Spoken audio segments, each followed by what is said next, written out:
sendiri kayak, oh aku kena bipolar nih, oh kayaknya aku kena ini deh. Itu menurut Oke. Kak Indra gimana nih Kak?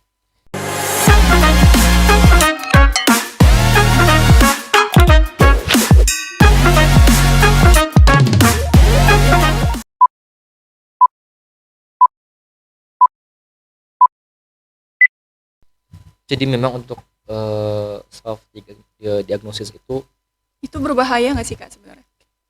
kalau kita lihat kepada dua jenis tadi, yang pertama kita jelaskan tentang psikotik dan Psikotik dan non psikotik. psikotik itu kan, kalau itu masuk ke yang psikotik maka akan sangat berbahaya.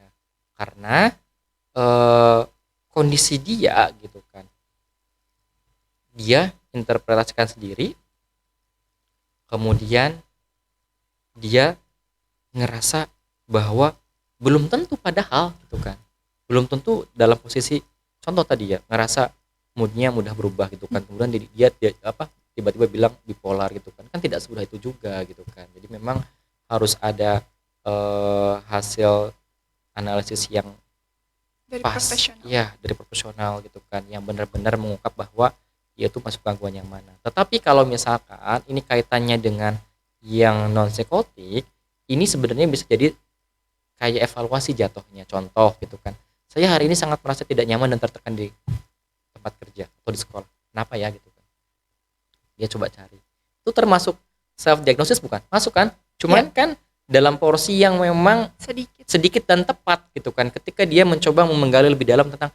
kenapa sih ini terjadi dengan saya, tadi di sekolah seperti apa, tadi di tempat kerja seperti apa, itu nggak masalah gitu kan.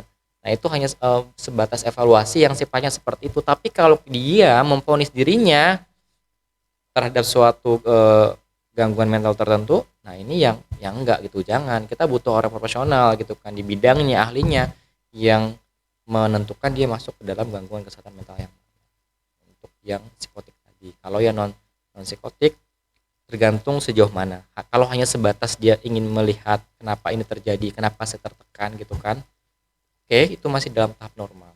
Seperti itu.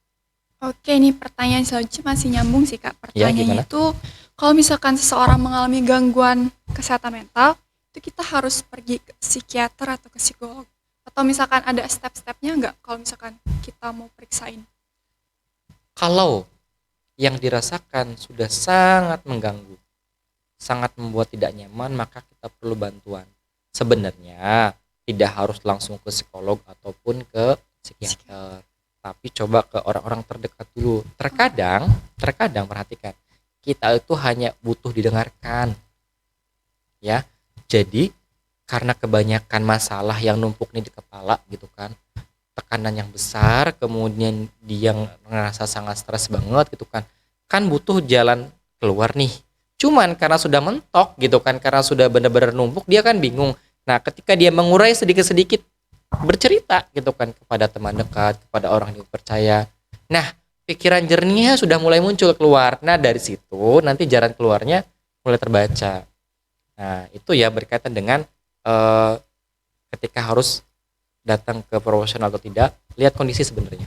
Tapi kalau memang sudah yang sudah sangat parah banget, apalagi yang psikotik tadi, Self-harm. mm-mm, apalagi itu ya, itu bisa, itu kan menyakiti diri sendiri itu sekarang kayaknya jadi tren banget nggak sih? Iya, mereka habis self-harm, habis Mm-mm, itu difoto kayak mereka nyari ya attention betul. buat, ya, Ya.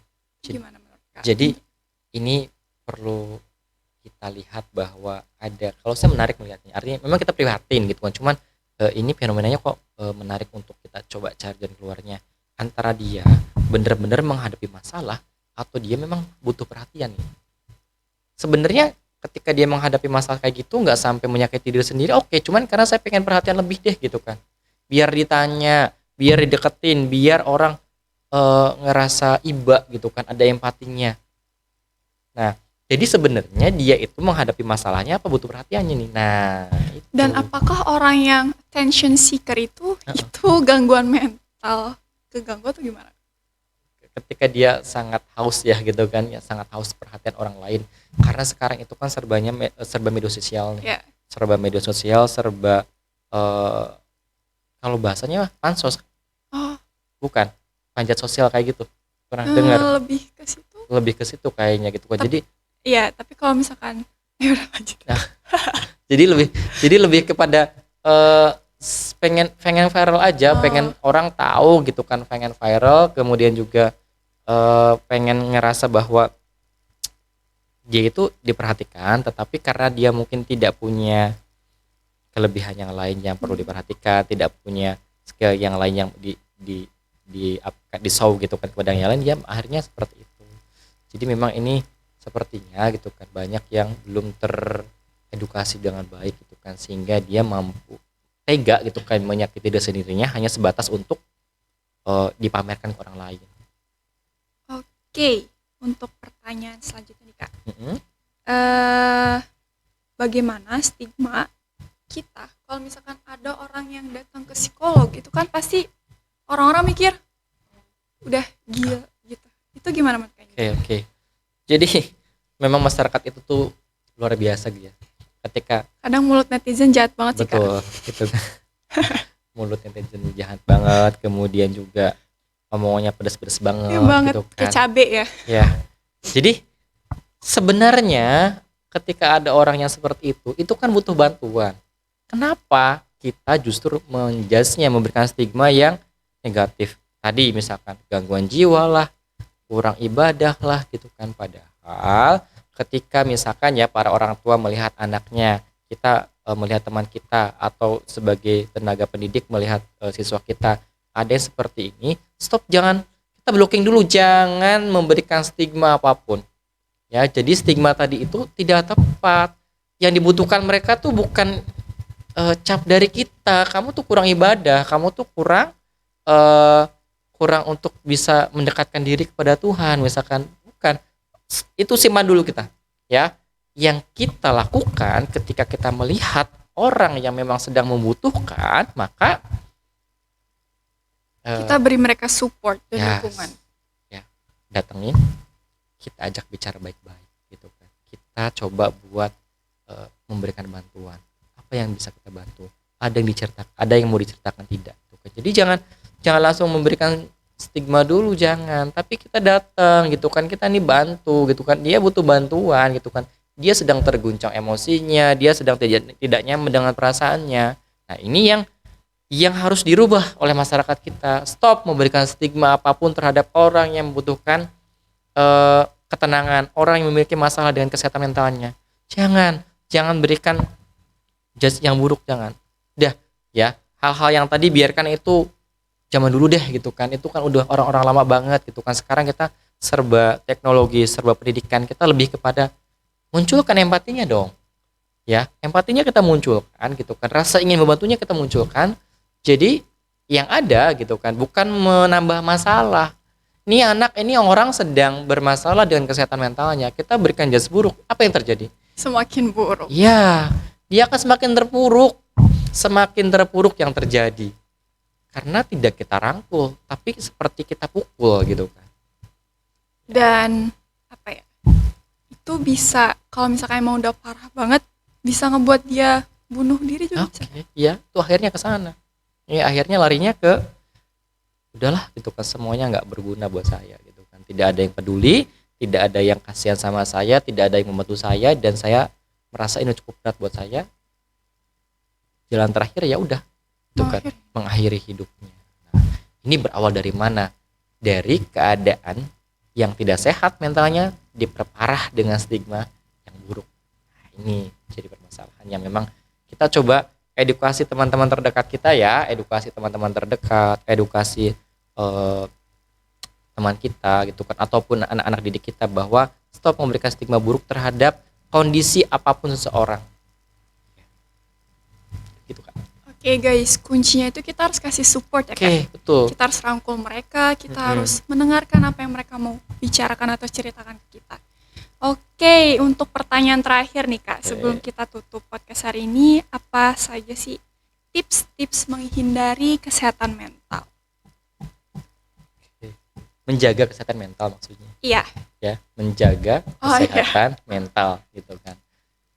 Nah, memang nih, ini tugas kita bersama ya, untuk memberikan edukasi kepada siapapun termasuk diri kita sendiri, bahwa kita perlu sangat menjaga kesehatan mental agar kita tetap waras, kalau bahasa bilang sekarang itu kan ya. Jadi yang penting kita tetap waras dengan kondisi eh, kehidupan yang di zaman ini gitu kan, dengan kompleksitas yang sangat gitu kan, apa ya istilahnya itu, ngerilah kalau kita tidak menjaga kewarasan kita. Apa yang kita lakukan? Yang pertama, kita cari lingkungan yang positif. Ya. Jadi kita butuh yang namanya komunitas yang positif di mana kita berada. Contoh misalkan ketika ada teman-teman adik-adik kita gitu kan di lingkungan pendidikan, eh, dia perlu cari teman yang satu frekuensi sama dia. Dia perlu cari teman yang memang memberikan support ke dia. Kenapa? Karena di sana akan muncul ada kenyamanan, ada rasa penghargaan dari temannya, merasa dihormati. Apa mungkin dia ketika berada di teman-teman yang negatif dia akan dihormati? Oh tidak, dia akan dijatuhkan. Makanya perlu yang namanya mencari teman yang satu frekuensi di mana dia mendapatkan rasa hormat gitu kan, mendapatkan kenyamanan, dihargai. Nah itu adanya adalah di lingkungan yang positif. Karena ketika kita berada di lingkungan yang positif akan terjalin interaksi dan komunikasi. Nah, salah satu cara agar kita tidak memendam setiap masalah yang datang kepada kita itu adanya komunikasi. Ini yang sering orang lupa, datang masalah tuh diem. Nah, ini padahal diemnya mending kalau diemnya dia mencari solusi ya, tapi diemnya tuh kayak ditumpukin gitu kan. Diem dan menghindari masalah tersebut. Ya, betul. Itu yang terjadi akan meledak suatu hari nanti. Kalau kita tidak dikomunikasikan. Tapi kalau kita berada di lingkungan yang positif, dapat dukungan, kita komunikasi, kita interaksi, kita bercerita, dapat dukungan gitu kan. Minimalnya ada orang yang mau mendengarkan kita. Nah, itu dari mana dapatnya? Dari lingkungan yang positif. Ya, jadi kalau misalkan kita tidak mencari gitu kan, ya susah juga menemukan gitu kan lingkungan yang positif itu. Kita cari di mana posisi kita berada, mau di tempat kerja, mau di sekolah, coba kita cari orang-orang yang satu frekuensi sama kita gitu kan. Oke, Oke, Kak, itu tadi, yang gimana silahkan. ya ini aku mau nanya. Oke, boleh. Ya tadi pertama itu lingkungan positif ya. Kalau misalkan kita udah masuk ke toxic nih Kak, Oke. pertemanan toxic atau misalkan lingkungan toxic, ada cara keluarnya nggak sih dari itu? Ini memang butuh tekad yang sangat kuat loh Kak, dari diri kita sendiri. Ya, jadi perasaan nggak enak itu jangan sampai membuat diri kita menjadi orang yang akhirnya juga ya Ikut aja. ikut gitu Iya kan. aja. Iya aja gitu kan. Jadi memang butuh kuat dari diri kita sendiri, teman-teman di luar sana gitu kan, terutama anak-anak remaja ya, butuh niat yang kuat dari dirinya sendiri. Kalau saya di sini terus gak akan berkembang nih gitu kan, yang ada saya makin rusak. Dia udah sadar tuh bagus loh, yang jadi masalah adalah orang yang tidak sadar bahwa dia tuh berada di lingkungan yang Toxic. iya, dia nggak sadar, ini yang repot. Tapi kalau dia sadar, kok kayak gini saya harus keluar deh kayaknya. Nah tinggal memunculkan tekadnya saja, karena mau nggak mau ya, mau nggak mau. Jadi itu kan kondisi di mana kita bisa memilih kan. Beda halnya kalau misalkan orang tua kita yang tidak, mungkin yang kurang mendukung kita, apakah kita mungkin cari orang tua yang baru? Kan nggak mungkin, bener nggak? Iya. Keluarga nggak mungkin kita pilih gitu kan. Keluarga kita memang sepertinya kok toksik banget itu ya. Oke, kita tidak bisa memilih, tapi kita kondisikan diri kita. Tapi kalau teman, nah ini kita punya kesempatan buat memilih, kita punya kesempatan buat meninggalkan mereka dengan berbagai macam konsekuensi. Tapi apapun konsekuensinya, kalau niatnya sudah bulat, tekadnya sudah kuat, nggak masalah sih cari teman yang lain yang lebih bisa membuat saya merasa lebih nyaman dan berkembang. Oke. Jadi Ya. lanjut ke pembahasan ya Kak. Tadi baru pertama lingkungan positif, berarti selanjutnya itu apa? Oke, yang kedua adalah di antara cara menjaga kesehatan mental kita, kita butuh waktu, kita harus mencari waktu, meluangkan waktu untuk bisa menjernihkan hati dan pikiran kita. Istilahnya sih kayak healing ya Kak. Itu bisa Iya termasuk benar, nggak? tapi kok sekarang jadinya jadi salah diartikan sih gitu ya. Benar gak sih gitu kan, apa-apa sedikit healing tapi malah Iya. tambah pusing sebenarnya gitu kan. Ya. Jadi nih saya perjelas lagi ya. Kita butuh waktu untuk bisa menjernihkan hati dan pikiran kita. Ini banyak caranya dan setiap orang berbeda. Contohnya ketika dia lebih nyaman, lebih tenang dengan menulis, oke. Ketika dia mendapatkan ketentraman ketika dia menggambar, oke, silahkan itu. Ketika dia lebih nyaman ketika harus bersendiri sambil, kalau bahasa bahasa kerennya sih muhasabah ya gitu kan. Muhasabah itu artinya apa ya? Jadi kayak merenungkan tuh. Ada orang seperti itu Iya. ya. Orang-orang yang punya kecerdasan intrapersonal yang kuat, dia itu ke arah sana loh gitu kan. Hening di tempat hening gitu. Artinya maksudnya berdiam diri di tempat hening, nyari tempat yang benar-benar sunyi, kemudian dia meluangkan waktu untuk memikirkan apa yang saya sudah kerjakan, apa yang saya harus capai. Nah, ini sebenarnya penting harus seperti ini. Bisa juga dengan berdoa misalkan. Bisa, ada orang seperti itu, dia nyaman, dia ngerasa tenang, dia ngerasa bahwa semakin fresh ketika sudah berdoa. Ketika dia menenangkan diri dengan cara ibadah misalkan. Mendekatkan diri kepada Tuhan. Iya betul, ada yang seperti itu, silahkan. Nah, kita harus punya momen itu sebenarnya. Kapan? Ya kamu harus cari waktu sendiri, karena yang paling tahu adalah kalian semuanya. Iya, diri kita sendiri gitu kan. Kapan nih saya harus cari waktu buat bener-bener hening gitu kan, buat memikirkan biar saya itu bersih lagi gitu kan mentalnya. Artinya masalah-masalah, tekanan-tekanan kita bisa redakan. Nah, itu di waktu itu sebenarnya. Kemudian yang ketiga adalah dengan cara, ternyata fisik pengaruh juga. Fisik itu pengaruh juga terhadap kesehatan mental kita, gitu kan. Jadi kita harus berusaha untuk bisa menjaga fisik kita dengan istirahat yang cukup, mengatur pola makan, kemudian juga yang pastinya olahraga. Ini ternyata penting juga. Seperti itu. Kalau misalkan kita malas olahraga itu berpengaruh juga, Kak. Sebenarnya baik lagi ke orangnya masing-masing ya gitu kan. Ketika dia mampu meredam emosi, memanage perasaan, memanage emosi gitu kan, tanpa olahraga, oke gitu kan. Cuman alangkah lebih baiknya kita sisakan waktu sebentar saja gitu kan. Ada yang seperti ini loh. Ada orang yang dia ngerasa tidak nyaman gitu dengan perasaannya, ngerasa tertekan, kemudian dia jogging agak sedikit plong gitu kan. Jadi nah ketika plong itu tuh akan muncul gimana caranya nyari solusi buat yang masalah yang dihadapi gitu kan. Jadi tekanan, stres gitu kan menghalangi kita untuk mencari jalan keluar yang pas apa buat kita. Karena jangankan mikir jalan keluar, ini udah pusing banget gitu kan. Nah, ternyata setelah dilegakan gitu, masih sedikit dilegakan, muncul ternyata setelah jogging muncul lebih tenang gitu kan. Kemudian muncul dia pikiran yang memang ini masalah ini saya harus seperti ini deh gitu kan. Nah, dari sana gitu kan.